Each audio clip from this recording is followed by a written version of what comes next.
A procura por cosméticos naturais é um movimento que não para de crescer. Afinal de contas, muitas pessoas querem usar esse tipo de produto, né? Isso a gente já entendeu. Mas será que é fácil criar esse tipo de formulação? No vídeo de hoje eu vou falar justamente sobre alguns desafios na hora de formular esse tipo de produto. A realidade é que em muitos casos há uma grande dificuldade em deixar de lado componentes tidos como sintéticos, né, nessa formulação, e usar no lugar componentes considerados mais sustentáveis ou componentes considerados mais naturais.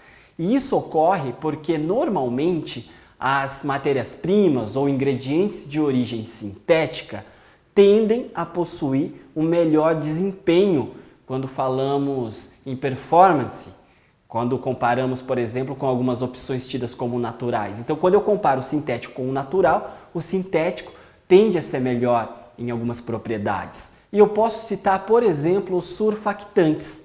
Essa é uma classe de ingrediente que também é conhecida como tensoativos e que é muito utilizado principalmente em produtos de limpeza. Por exemplo, os alquilsulfatos é um dos principais representantes dos tensoativos e é de origem sintética. E, por ser de origem sintética, possuem excelente poder de limpeza, uma excelente formação de espuma, e essas são duas das mais importantes características que um produto de higienização e limpeza deve possuir. Então, a propriedade de limpar e de formar espuma. Embora existam tensoativos de origem vegetal, não há tantas opções que apresentem, né, essa questão da limpeza ou a formação de espuma que pode ser equiparada aos de origem sintética, como por exemplo os alquilsulfatos. Então, os sintéticos formam mais espuma, promove uma ação limpante muito maior. E essa dificuldade de substituição entre sintético e natural também é encontrada em outras classes de ingredientes, como por exemplo os conservantes. Atualmente, os parabenos, que são ésteres do ácido benzoico, são de origem sintética. E eles são muito utilizados em produtos cosméticos, uma vez que são efetivos e possuem baixo custo. Mas nós sabemos que é um ingrediente polêmico. Muitas pessoas, muitos proprietários de linhas, não querem utilizar parabenos.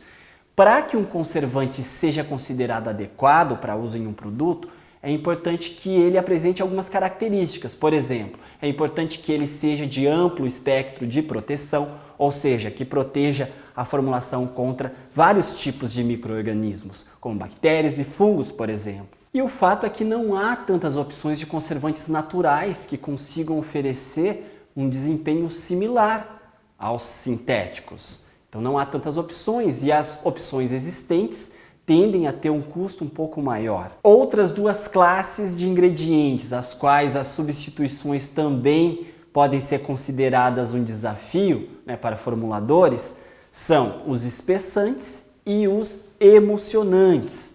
São classes que nós utilizamos muito no dia a dia para formular produtos.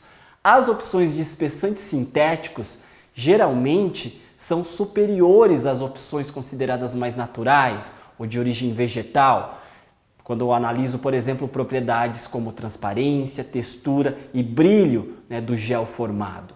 Já os emulsionantes de origem sintética, principalmente os que passam pelo processo que nós chamamos de etoxilação, são emulsionantes que apresentam uma capacidade muito maior de mistura da fase oleosa com a fase aquosa. São alguns dos melhores tipos de emulsionantes existentes. Em relação a desempenho, eles são muito superiores aos de origem natural ou vegetal que não passam pelo processo de etoxilação. Isso ocorre, em grande parte, em função justamente do processo de etoxilação que esse ingrediente foi submetido. Então isso dá uma capacidade muito maior em termos de emulsificação de óleos, manteigas, ésteres, entre outros ingredientes oleosos, diminuindo assim as chances de problemas de instabilidades no sistema. Então o sistema fica muito mais estável porque o emulsionante emulsiona mais. Como as opções de emulsionantes vegetais não possuem a etoxilação, claro, porque a etoxilação na verdade é um processo químico onde o ingrediente é reagido com óxido de etileno, né? Como o natural não passa por esse processo, o seu poder emulsionante normalmente é inferior às opções sintéticas etoxiladas. Então, nesse caso também, nós temos um desafio aí na hora de formular e usar emulsionantes considerados mais naturais. Conclusão: a vegetalização de produtos cosméticos é uma tendência, isso é inegável, né? A gente consegue observar isso de forma muito clara no mercado, né? Principalmente em alguns mercados. O mercado europeu isso é muito forte também, no Brasil está chegando com força. Então, apesar dos grandes desafios, né, que nós encontramos em alguns casos em relação à substituição de componentes sintéticos por versões consideradas mais naturais, o mercado está trabalhando sim incansavelmente em busca de resultados satisfatórios e cada vez mais esse esforço está se traduzindo em opções de produtos para o consumidor. E é aqui que entra uma super sugestão para te auxiliar a vencer esses desafios técnicos que nós formuladores enfrentamos todos os dias.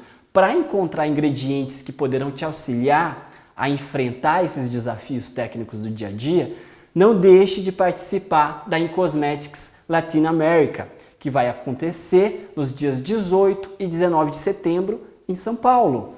É uma feira onde você vai encontrar muita informação.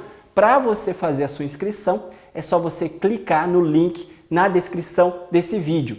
A inscrição na In-Cosmetics Latin America é somente para profissionais da área, é muito importante que você saiba disso. Você precisa atuar na área e é totalmente gratuita.